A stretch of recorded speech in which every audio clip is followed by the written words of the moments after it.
کہ گھٹا ظلمت کی چھائی ہے ہٹا تو یا رسول اللہ، گھٹا ظلمت کی چھائی ہے ہٹا تو یا رسول اللہ، گھٹا ظلمت کی چھائی ہے ہٹا تو یا رسول اللہ، اور میری ہستی کو تابع بنا دو یا رسول اللہ، میری ہستی کو تابع بنا دو یا رسول اللہ۔ پڑی ہے کشتی امت کی بحر میں تیز طوفان ہے، پڑی ہے کشتی امت کی بحر میں تیز طوفان ہے، پڑی ہے کشتی امت کی بحر میں تیز طوفان ہے، کنارے سے ذرا اس کو لگا دو یا رسول اللہ، کنارے سے ذرا اس کو لگا دو یا رسول اللہ، اور اگر آنکھیں میری دیدار کے قابل نہیں آقا، اگر آنکھیں میری دیدار کے قابل نہیں آقا، اگر آنکھیں میری دیدار کے قابل نہیں آقا، مجھے آواز ہی اپنی سنا دو یا رسول اللہ،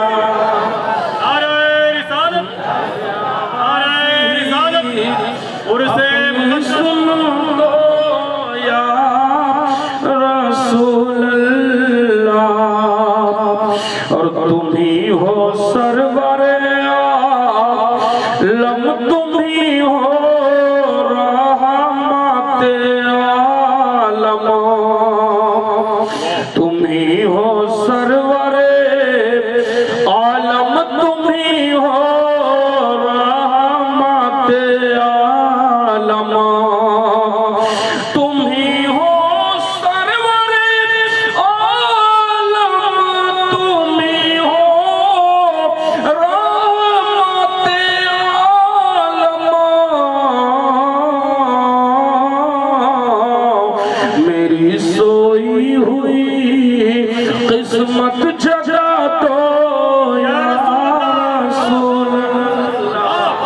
میری سوئی ہوئی قسمت جگا دو یا رسول اللہ، میری ہستی کو تابع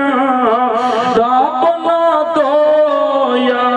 رسول اللہ۔ درود پاک پڑھیں اللہم صلی اللہ، تو اللہ کے حبیب ارشاد فرماتے ہیں کہ اپنے اوپر رحم کرنے کا مطلب یہ ہے کہ آپ فرض واجبات کو ترک نہ کرائیں، بلکہ نماز روزے کی پابندی کرائیں، شریعت کے قانون پر عمل کرائیں، نماز کی پابندی کرائیں، اپنے ہاتھ کو گناہ کی طرف نہ لے جائیں تاکہ یہ جہنم سے جلنے سے بچ جائے، اپنی آنکھوں کے تقدس کو سلامت رکھائیں تاکہ جہنم کے آگ سے محفوظ رہے، اپنے سر کو آپ اپنی زبان سے کوئی غلط جملے گالی گلوچ نہ بکو تاکہ یہ جہنم کے عذاب سے بچ جائے۔ آپ اپنے بدن کے کسی اعضاء سے کوئی ایسا کام نہ کرو جس پر اللہ ناراض ہو، ورنہ جہنم میں جلائے جاؤ گے۔ گناہوں سے بچ کر اپنے اوپر رحم کرنے کا مطلب ہے، اور دوسروں پر رحم کرنے کا مطلب یہ ہے کہ ان کے ساتھ بھلائی کی جائے، ان کے ساتھ احسان کیا جائے، ان کے ساتھ اچھا سلوک کیا جائے۔ اللہ کے حبیب فرما رہے ہیں، تب تک ایک صحابی عرض کرتے ہیں یا رسول اللہ، آپ نے ارشاد فرمایا ہر جاندار پر رحم کیا جائے، ہر جاندار کے ساتھ بھلائی کی جائے، تو کیا ہم جانوروں کے ساتھ بھی بھلائی کیا کریں؟ اللہ کے حبیب ارشاد فرماتے ہیں ہاں، وہ بھی تمہارے بھلائی اور احسان کے محتاج ہیں۔ یہ فرما کر آقا نے ارشاد فرمایا سنو، بنی اسرائیل کے دور میں ایک شخص تھا، وہ شخص اپنے سفر پر نکلا، اپنے منزل کی طرف دوڑتا، اپنے منزل کی طرف رواں دواں تھا، اور وہ چلا جا رہا تھا۔ اللہ اکبر، فرمایا رسول کریم نے تھوڑی دور گیا، جب سفر تو کچھ وقت کے بعد اسے پیاس کی شدت ہوتی ہے، اس کا گلا سوکھنے لگتا ہے، اور جب اس کو پیاس لگتی ہے تو پہلے کے زمانے میں اس قدر تمام طریقے سے جس طرح آج پانی ہر جگہ مل جاتا ہے، پہلے زمانے میں ایسا نہیں تھا۔ وہ پانی تلاش کرنے لگا، اپنے دائیں بائیں دیکھا، آگے پیچھے چل کر کے دیکھا، مگر کہیں پانی نصیب نہ ہوا، کہیں پانی کا کنواں نظر نہ آیا، نہ کوئی جھرنا نظر آیا، نہ کوئی تالاب نظر آیا۔ یہ شخص چلتا رہا ہمت باندھے ہوئے، اور کچھ دور چلنے کے بعد اس نے دیکھا کہ یہ کنواں ہے، اس کنویں پر لوگ جمع ہیں۔ یہ شخص بھی جاتا ہے، اور جانے کے بعد یہ شخص پانی پینے کی غرض سے کنویں کے قریب گیا، مگر وہاں پر ڈول اور رسی نہیں تھے کہ جس کی بنیاد پر پانی لیا جائے اور پیاس بجھائی جائے۔ چنانچہ جب ایسا معاملہ ہوا، اس شخص نے اپنے امامے کو اتارا، اپنے پگڑی کو اتارا، اور اس کے بعد اسے کنویں میں ڈال دیا، اس کو بھگوتا ہے اور نکالتا ہے، اسی کا پانی نچوڑ کر پی لیتا ہے۔ اب جب اس کی پیاس بجھ گئی، ابھی اپنے سفر پر چلنے لگا، کافی دور چلا آیا، کئی گھنٹوں کا سفر کر کے آیا، دیکھا ایک راستے کے کنارے ایک کتا پڑا ہوا ہے جس کی زبان باہر نکلی ہوئی ہے اور اس کا گلا سوکھا ہوا ہے۔ یہ انسان اس کتے کے قریب سے گزرنا شروع کیا تو کتے کی طرف دیکھتا ہے، ٹھہر جاتا ہے، پھر سوچتا ہے آخر یہ کتا یہاں کیوں پڑا ہے، یہ آدمی پریشان ہے، آخر اسے کیا ہو گیا ہے۔ مگر بڑے تھوڑی ہی دیر میں اس کے بعد سمجھ میں آ گئی کہ یہ کتا پیاس سے تڑپ رہا ہے، یہ کتا پانی کی تلاش میں نکلا ہے، مگر یہ پانی نہیں پایا، جانور ہے، یہ آدمی پریشانی کے عالم میں ہے، سوچتا ہے کیا کروں، میں دور سفر چلا آیا، جہاں پر کنواں تھا پانی میں نے حاصل کیا تھا، یہاں سے چلوں گا تو کئی گھنٹے چلنے پڑیں گے۔ چنانچہ اس آدمی نے ہمت باندھی اور وہیں سے پھر واپس لوٹ پڑا، اور بڑی تیزی کے ساتھ سفر کرتا ہوا کنویں کے قریب پہنچا، اور پہنچنے کے بعد اس نے پھر اپنے چادر کو اسی کنویں میں ڈالا، پانی کو بھگویا، پانی میں بھگویا، اور بھگونے کے بعد سوچا لے کر کے چلائیں، مگر آؤ دیکھو آقا فرماتے ہیں اس آدمی نے دھوپ کی طرف نظر کیا، یہ تلملاتی دھوپ ہے، گرم ہوائیں ہیں، اس سے تو اتنی دیر میں یہ پانی خشک ہو جائے گا، ہماری چادر سوکھ جائے گی، پھر پانی اسے کیسے ملے گا۔ اس آدمی نے اس چادر سے پانی نچوڑا اور اپنے منہ میں پانی لے لیا، اور بڑی تیزی کے ساتھ چلتا ہوا جا رہا ہے، یہاں تک کہ اس کی رگیں پھول آتی ہیں، اس کے دماغ اور گلے کی رگیں پھول آتی ہیں، اور یہ آدمی دوڑ پر بھاگتا ہوا چلا جاتا ہے، اس کتے کے قریب پہنچتا ہے، اور پہنچنے کے بعد اس کتے کے منہ میں اپنے منہ سے پانی ڈال دیتا ہے، اور جب پانی ڈالتا ہے کتے کا گلا جب تر ہوتا ہے تو اٹھتا ہے، اور اٹھنے کے بعد اس آدمی کا چہرہ دیکھتا ہے اور آسمان کی طرف سر اٹھاتا ہے، کچھ اپنی زبان میں کہتا ہے، اور اس کے بعد اپنا راستہ لے لیتا ہے۔ اللہ کے حبیب فرماتے ہیں کہ جب وہ شخص مر گیا تو اس دور کے نبی کو حکم ہوتا ہے کہ جاؤ فلاں میرا نیک بندہ ایک جگہ پڑا ہوا ہے، اس جنازے کی نماز پڑھو اور اسے قبر میں دفناؤ۔ اس دور کے نبی جاتے ہیں، اور جانے کے بعد جب ایسا کیا پھر رب کی بارگاہ میں عرض کیا اے پروردگار یہ آدمی کی نیکی کیا تھی کہ جس کے لیے تو نے ہمیں حکم دیا؟ تو اللہ نے ارشاد فرمایا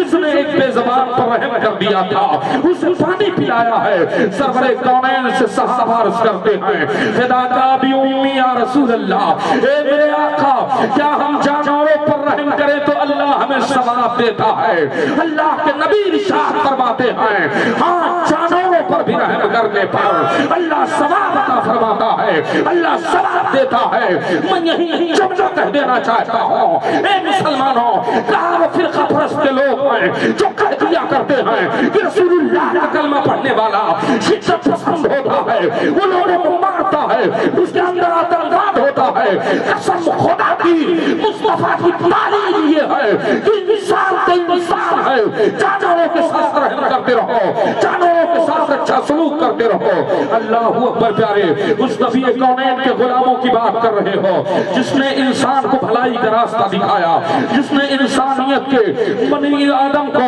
راستے ہدایت پر لا کر کے کھڑا کر دیا۔ اللہ اکبر پیارے، جب ظلم و ستم کے پہاڑ توڑے جاتے تھے تو مصطفیٰ جان رحمت صلی اللہ علیہ وسلم نے بھلائی کا راستہ سکھایا۔ اللہ کے حبیب صلی اللہ علیہ وسلم پر جو کلام اترتا رہا اللہ کا، اس میں اللہ ارشاد فرماتا رہا کہ اللہ بھلائی کرنے والے کو پسند کرتا ہے، اسے محبوب رکھتا ہے۔ اللہ کے حبیب لوگوں کو اپنی زندگی پیش کر کے بھی فرما رہے ہیں، اللہ کے حبیب صلی اللہ علیہ وسلم لوگوں کو ہدایت و نصیحت بھی فرما رہے ہیں۔ اگر آقا کے سامنے کوئی ظلم و جبر کی بات کرتا ہے تو سرور کونین اسے تاکید فرماتے، منع فرماتے تھے، اور آقا کے چہرے پر ناراضگی کے آثار ظاہر ہوتے تھے۔ اللہ اکبر پیارے، اور ایک اور میں روایت پیش کرتا ہوا چلو تاکہ آپ کے بات سمجھ میں آ جائے۔ حضرت قیس بن عاصم رضی اللہ تعالیٰ عنہ، یہ صحابی رسول ہیں، ان کا بیان ہے کہ میں رسول کریم صلی اللہ تعالیٰ علیہ وسلم کی بارگاہ میں موجود تھا، ہمارے اور تمام ساتھی موجود تھے، بات چل رہی تھی، تب تک ایک صحابی تھے، انہوں نے عرض کیا کہ دور جاہلیت میں میں نے بچیوں کو دفن کیا ہے، دور جاہلیت میں میں نے ایسی ایسی حرکتیں کی ہے۔ یہ بات چل رہی تھی کہ لڑکیوں کو درگور کیا جاتا تھا، زندہ دفنا دیا جاتا تھا۔ وہ کہتے ہیں قیس بن عاصم رضی اللہ عنہ کہتے ہیں کہ جیسے میرے تک بات آئی تو میری زبان سے بھی نکل گیا کہ میں نے بھی اپنے بچیوں کو دفن کیا ہے، اور مجھے اپنے قبیلے میں لوگ اس معاملے میں سردار مانتے تھے کہ جب ان کے یہاں بچی پیدا ہوتی تھی تو وہ لوگ مجھے بلاتے تھے اور میں جا کر کے ان کے بچیوں کو دفن کیا کرتا تھا۔ اللہ اللہ، آؤ ذرا دیکھو، لوگوں نے کہا اتنے بچیوں کو آپ نے درگور کیا، کبھی آپ کو رحم نہ آیا، کبھی آپ کے دل میں کبھی رحم و مہربانی کا معاملہ نہ پیش ہوا، نگاہیں تر نہ ہوئی آپ کی آنکھیں؟ تو انہوں نے کہا نہیں، ایک مرتبہ کا ذکر ہے کہ میری آنکھیں بھی تر ہوئی اور آج تک وہ پریشانی میرے سامنے ہے۔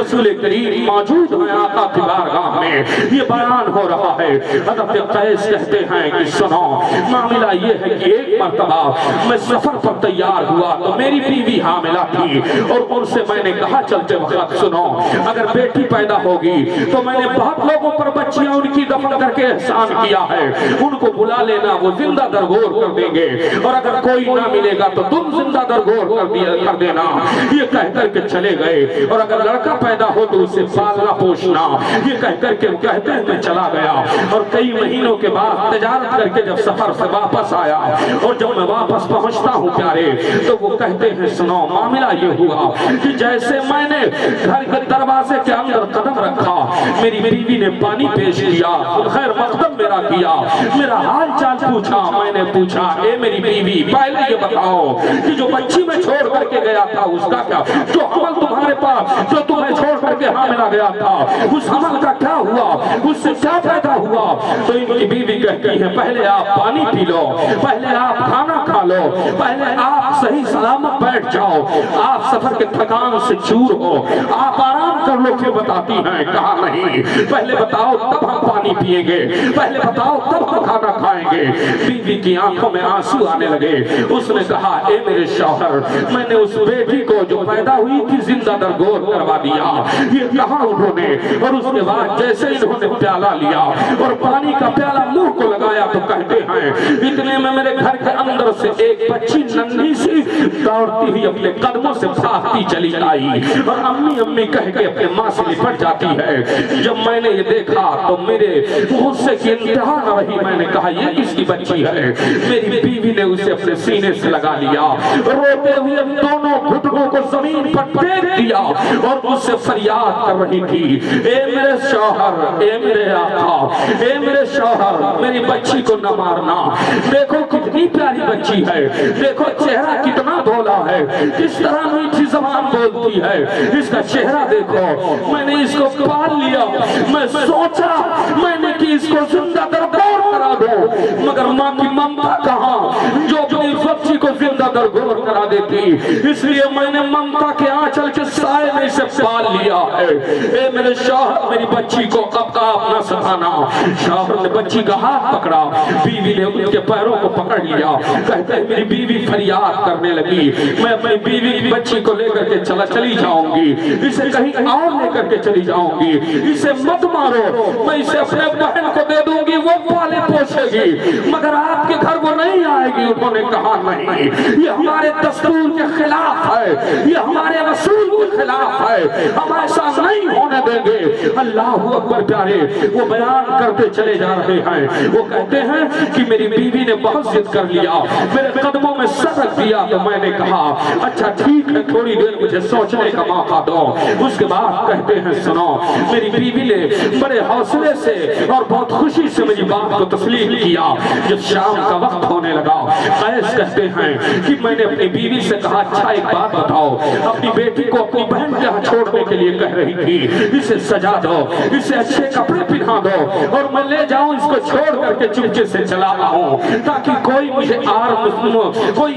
محسوس نہ ہو اور کوئی میرے لیے غلط جملہ استعمال نہ کرے. اللہ اکبر. ان کی بیوی نے خوشی خوشی تیار کیا, ایک بچی ہے ننھی سی ہے, اسے تیار کیا, اور تیار کرنے کے بعد جب اپنے شوہر کے حوالے کیا تو بیٹی جانے سے انکار کر دیتی ہے. ماں کہتی ہے بیٹی جاؤ. اے امی یہ کون ہے, یہ کن کے ساتھ ہمیں بھیج رہی ہو؟ کہا اے میری شہزادی, یہی تیرے باپ ہیں, یہی تیرے ابو ہیں, یہی تیرے باپ ہیں, باپ کی شفقت مشہور ہے. اے میرے لال جا ان کے ساتھ چلی جا, تھوڑی دنوں کے بعد تو چلی آئے گی. ایک ماں کا آنچل پکڑے بیٹی اپنی نگاہوں سے فریاد کر رہی ہے, امی تمہیں دھوکا ہو رہا ہے, یہ مجھے میرے باپ میرے خالہ کے ہاں چھوڑنے نہیں لے جاتے ہیں, بلکہ مجھے وہاں لے کر جا رہے ہیں جہاں سے کوئی واپس نہیں آتا ہے. لیکن ماں کی فریاد, بچی کی فریاد ماں نہ سمجھ سکی. اور اس کے بعد حضرت قیس کہتے ہیں کہ میں نے اپنی بیٹی کو لیا جس کا نام سلمہ تھا, لے کر کے میں نکلا, اور اس کے بعد ریت سے ہوتے ہوئے گزرنے لگا. میں نے اپنے ایک سچاہنے والے ایک دوست سے فڑوا لیا, اور لینے کے بعد میں آگے بڑھتا رہا. اللہ اکبر پیارے, رسول کریم صلی اللہ علیہ وسلم کی بارگاہ میں عرض کرتے ہیں کہ جب میں اس میدان میں گیا, میں نے فڑوا لیا اور لینے کے بعد مٹی ہٹانے لگا, مٹی کھودنے لگا. جب میں ریت ہٹا رہا تھا, گڈھا کھود رہا تھا, تو میرے بالوں میں اور میری داڑھی میں ریت اڑ کر کے پڑ رہے تھے. تو وہ ننھی سی بچی اپنے ننھے ہاتھوں سے میرے بالوں کو جھاڑ رہی تھی, میرے داڑھی کو صاف کر رہی تھی, اور کہہ رہی تھی ابو یہ کیا کر رہے ہو, اے میرے ابو یہ کس لیے کھود رہے ہو؟ میں جواب نہ دیتا رہا. میری لاڈلی بیٹی میرے ساتھ اپنے قبر کو کھودتی رہی, اور اس کے بعد میں جب قبر تیار ہو گئی میں نے اس کو اس میں ڈال دیا, اور اس کے بعد جب اس کو ڈالا اس میں اٹھنے کی کوشش کرتی ہے تو میں نے اپنے پیروں سے اس کے گلے پر دبانا شروع کیا. اس نے فریاد کیا, اے میرے ابو میری امی کے دامن کرم میں مجھے لے کر کے چلو. میری امی مجھے آنچ نہ آنے دیتی تھی, بڑا پیار کرتی تھی, راتوں کو میرے بغیر سے نیند نہ آئے گی. اے باوسور, میں آپ سے پانی طلب نہیں کروں گی, میں آپ سے کھانا طلب نہیں کروں گی, آپ مجھے چھوڑ کر کے یہاں نہ جاؤ, مجھے اس طرح نہ ستاؤ. اے لوگوں سنو, میری لاڈلی بیٹی فریاد کرتی رہی, مگر میرے دل میں اس وقت رحم نہ آیا. میں نے اپنے پیروں کو پھوڑ دیا, اور اس کی چیخ بلند ہوئی زبان باہر آ گئی اور میں نے اسے اس میں دفنا دیا. یہ کہہ کر کے قیس بن عاصم رضی اللہ عنہ اس قدر روتے ہیں، اس قدر روتے ہیں کہ آپ کی ریش مبارک تر ہو جاتی ہے. اور جب نگاہ صحابہ کی اٹھی تو رسول اللہ اس قدر رو رہے تھے کہ آقا کے داڑھی مبارک بھیگ چکی تھی. اللہ کے نبی صلی اللہ علیہ وسلم نے ارشاد فرمایا اے لوگوں سن لو، جس بچی کو تم منحوس سمجھتے ہو جب جب پیدا ہوتی ہے تو اللہ کی 10 رحمتیں نازل ہوتی ہے، اور جب یہ ماں باپ اسے پالتے ہیں تو ماں باپ کے لیے جہنم کا پردہ بن جاتی ہے. یہی بچی جب شوہر والی ہو جاتی ہے تو شوہر و بیوی دونوں مسکرا کر ملائیں تو اللہ دونوں کی بخشش فرما دیتا ہے، آقا فرماتے ہیں. اور یہی بچی جب ماں بن جاتی ہے تو اولاد کی جنت اس کے قدموں کے نیچے آ جاتی ہے. رسول اللہ فرماتے جا رہے ہیں بچیوں کا مقام بلند ہوتے جا رہا ہے. اس لیے میری ماں بہنوں، اللہ کے حبیب نے تم پر بڑا احسان کیا ہے، تم پر بڑا کرم کیا ہے، تم پر بڑا رحم کیا ہے، تمہارے مقام کو اور جو سجدہ سے اونچا کر دیا ہے کہ اولاد کو اگر جنت چاہیے تو ماں کے قدموں کی خدمت میں آ جائے، ماں کے قدموں میں آ جائے. اور یہ کون فرما رہا ہے؟ یہی پر ایک جملہ عرض کر دوں مفتی صاحب قبلہ، آج پیروں کا اور لوگ اپنے پیر صاحب کا اور دیگر لوگوں کا ہاتھ پیر چومنے کے لیے لڑائیاں کر لیتے ہیں، نہ جانے کیا کیا حرکتیں ہو جاتی ہیں. حضرت کا کرتا ہی چوم لو، حضرت کا اپنا جوتا ہی چوم لو، حضرت کے دامن کو پکڑ لو، حضرت سے مسافہ کر لو. اور بڑے فخر سے کہتا ہے میں نے پیر صاحب کا ہاتھ چوم لیا، میں نے حضرت کا جوتا مبارک چوم لیا. میں عرض کرنا چاہتا ہوں میری نظر سے کوئی ایسی حدیث نہیں گزری کہ جس میں یہ بیان ہو کہ آپ پیر صاحب کے قدم کو چومو گے تو جنت مل جائے گی. مگر قسم خدا کی یہ حدیث میں نے ضرور پڑھی ہے کہ اگر ماں کے قدموں کو چومو گے تو جنت مل جائے گی. وہ کون فرما رہا ہے؟ یہ وہ فرما رہے ہیں جن کی زبان اقدس کا عالم یہ ہے کہ بائری کا تاجدار یوں ترجمانی کرتا ہوا دکھائی دیتا ہے کہ وہ دہن جس کی ہر بات وہی خدا اور چشمہ علم